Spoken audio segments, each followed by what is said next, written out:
Welcome back to the Petchey podcast. Couldn't be more excited to welcome our next guest. He's the most famous Australian in the world right now. Bigger than Margot Robbie, better looking than Chris Hemsworth. It is the first Slam champion of the year, Jordan Smith. How has your life changed? Thank you guys for having me on. Yeah, it's just changed so much for the better. It's been an amazing last 5-6 days, and again, yeah, before coming into this, just never would have dreamt of something like this happening, and just so many amazing people I've met, and the people behind the scenes have helped me out so much, and my girlfriend's been such a good support, so it's been very cool. Well, you need the support, first of all, to invest the 1 million Australian dollars. We already heard you want to buy a house. I heard in Sydney you can get a shed for 1 million Australian dollars. Is no that running true? water. Yeah, no exactly. Can't get too much. You have to pick between electricity and running water. Yeah, maybe. You have to make some. But anyways, I have so many questions. I don't even know where to begin. First of all, when did you learn of the challenge, and how did you decide to enter it, to prepare for it? Walk us through the whole process. Yeah, no, great question. Probably it was about October, November. There was plenty of tournaments around Sydney, and I got asked by the guy that runs at Sydney Olympic Park at Homebush, where the United Cup is. Oh yeah, nice. I coach his son. And that's the same side there. Sorry? The Homebush side. Yeah. So I played the local tournament there, and again, it was against local players, so 10-year-olds, teenagers, adults, anyone could enter. So that was very nervous actually for that. I played a few. Yeah, I was. I don't know. Maybe. I mean, I was pretty happy I already made it to Rod Laver, so that's why maybe the nerves weren't as bad. But yeah, so I had to play that, and I ran through 5 rounds there. Wow, 5. When you say 5 rounds, is that 5-1 points? 5-1 points. Sorry. Yeah. Yes. No. Yeah. How did you feel physically after those? Well, again, the nerves, the legs were shaking a bit, so that was pretty difficult. But yeah, that was sort of good to get through. And then all the winners of the local tournaments got put into a round of 64 draw at Northern Suburbs, so North Shore. And I had to win that. That was six rounds. So I won that just to be the state champion for New South Wales. So that allowed me to make it into the 48 draw at Rod Laver. And then you had to win 6 again, which is so 17 total points actually, which is pretty amazing. So it's I want to go back crazy, but it's crazy. Just Mark. you shut up. Just be quiet. Think about it now. When you can too. ask a question, but just think about it. How are the odds stacked to win that many points in a row? Not very high. This is incredible. Vegas wouldn't have been betting on him. Vegas wouldn't have been betting on him for that point. But I'm curious, going back to Homebush, when you started it out, obviously we're all sitting here. It's 1 point. Did you devise any strategy in that period where you suddenly thought, this is a good plan against this type of player, this is a better plan against this type of player? Yeah, no, originally, because again, I had 2 serves in amateur, so everyone else had 2 as well. And if I won the scissors, paper, rock, I was planning on serving. It actually, on that day, it was actually quite windy. And the first round, I missed my first serve. There was no warm-up. I missed my first serve, and I was very nervous, very nervous. Yeah. And I was sort of pushed the second in, and luckily enough, you sort of won that point. Was that your first match? So you missed the first serve in your first match? Yes. You didn't want to go underarm? No. I got to trust my kick serve, and lucky enough, that sort of got through. And yeah, for there, a lot of people sort of were choosing to receive or. Really? Yeah. Would you say more people chose to receive than to serve? I don't know. People just didn't want the ball in their hands, and I don't know. I was confident enough in my serve, and it just changed in the other night at Rod Laver, where I just noticed that the pros were very none of them chose to serve. Yeah. Because they had the one serve, which is a big disadvantage. Yeah. And it evens it out for us. So none of them wanted it. So I'm like, all right, I'll make Yannick, if I happen to win the scissors, paper, rock, I'll make him serve, and luckily enough, he missed it. So you won that, but that wasn't right at the start of the match with Yannick, was it?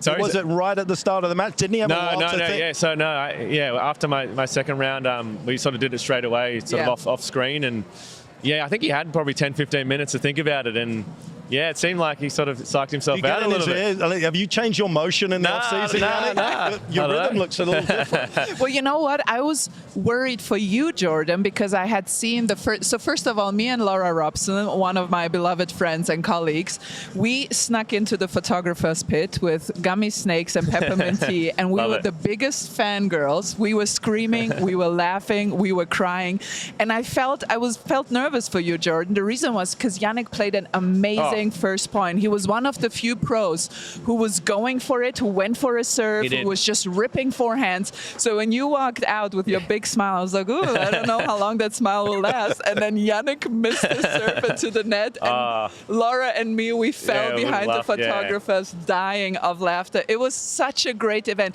Were you able to enjoy the event as much as we were? Yeah, you were. Okay, that was the main thing. Is I was so happy to just make it to that stage. So I think that sort of helped me. I was just smiling, and I saw my family pretty early on in the crowd, my girlfriend, and just sort of waving at them a lot and just smiling. And sort of I was telling them if I won this Scissors Paper Rock or not. Made me more comfortable, and I was just a fan of tennis, so I was just loving it. And just always just wanted to have a smile on my face, and that made me get through it.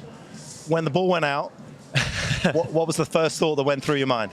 In the final? I mean, I was just shocked, really. I didn't really think too much about the money. Again, I wanted to see my family in the crowd, and I just put my hands on my head and sort of ran to the net. And Joanna was amazing, amazing sport, and she played some great points beforehand. So I was pretty nervous, sort of having to rally with any of those players, and she took it really well. And I wish her all the best in her career, and I'm sure she'll be doing many great things. But no, just loving the moment, really, and it hasn't really soaked in. I'll sort of, maybe when I get away from Melbourne, I'll sort of maybe look back on it a little bit more and enjoy it. So how was it for you playing Joanna? Because you played Joanna Garland from Taiwan in the final, and she sort of was the breakthrough audience's favorite because she beat both Zverev and Kyrgios back to back, which was incredible. And she had this beautiful backhand down the line that she kept putting in. How was it for you? Because in every single point that you played against the pros and Rod Laver, you were the favorite. Everyone wanted you to win, and then now you're up against another favorite, which must have been strange for you. How was that for you? I wasn't really hearing sort of that. I was just amazed at just the excitement of sort of that point. This guy was the underdog. I mean, he's been out in front of people for 5 minutes, and you're already making him the underdog. But no, it was. She actually, because she won the Scissors Paper Rock, and did you have a plan for that? I would have probably served, to be honest. With two serves, and maybe try to sort of have a heavy, heavy slider. Oh no, that was just instinctive for that. Yeah, literally. You hadn't seen what Joanna been doing. We didn't get down into the weeds she's done rock 4 times. I'm going paper. So she stuck with her sort of guns, and she chose to serve sort of the last I think maybe from the quarters onwards. So she decided to serve, and she still hit a pretty good serve, and I was just going to rally and hope for the best, and sort of did that against Pedro in the semi-final as well, and that was sort of a tight sort of rally, and he was sort of chipping the ball, and it changes how people play, and I was sort of watching them last night, Novak and Pedro, and they were whacking the ball, so it's crazy how I was just on the court with that big stage.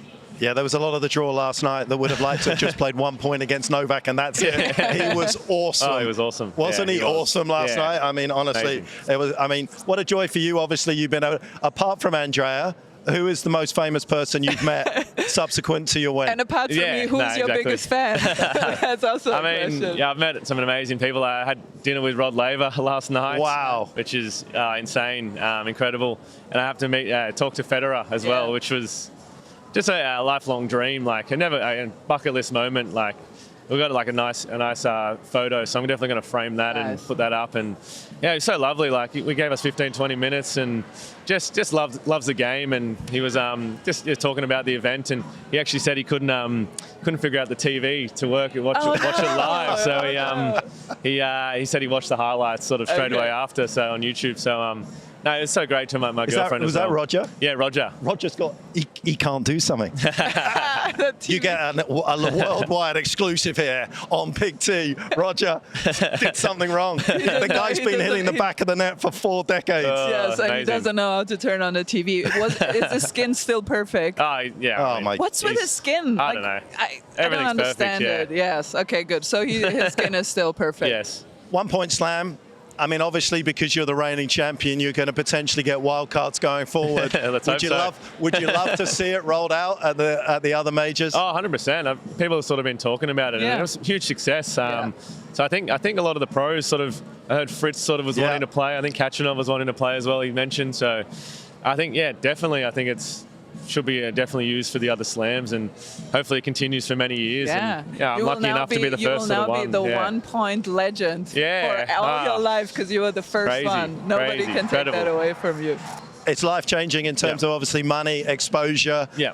What are you going to do? Are you going to remain coaching tennis? Obviously, you're going to remain in this sport. Yeah. Have you had it? I mean, obviously the money everyone wants to know about, but what about yourself? Yeah. What are you going to do? Yeah, no, I love coaching. So I coach sort of 40 to 50 hours a week now, every day actually in Castle in Sydney. So maybe it affords me a few less hours, but I definitely will still be coaching. I love being on the court and sort of, yeah, just seeing the growth in sort of the young kids, which is so rewarding for me. And just growing up with my family, sort of playing from a young age, from 3 years old, and it just sort of all seems now like it's been worth, those hours on court has sort of been worth it with this amazing experience. So no, definitely still be involved with tennis because I love it. And Jordan, what about your personality? Have you decided yet whether you want to remain humble and nice or whether you want to become really cocky and arrogant? I'm trying not to get a big head. I'm trying to sort of stay humble. You're just too humble. But definitely just loving the experience and enjoying it. Well, you've got the perfect girlfriend, right? Because I believe she works in cyber law and IP, so you definitely didn't get your DMs flooded, did you? No. You weren't leaving any social footprint at all. No, she was taking care of that. Blocked. Everyone is blocked. Yes. Blocked. Nice. Well, listen, this was amazing. Thank you so much for joining us, Jordan. And I loved Can we get your quick picks? Obviously, now that you're a slam champion, let's do it. Who's going to win on the women's and the men's side here at AO?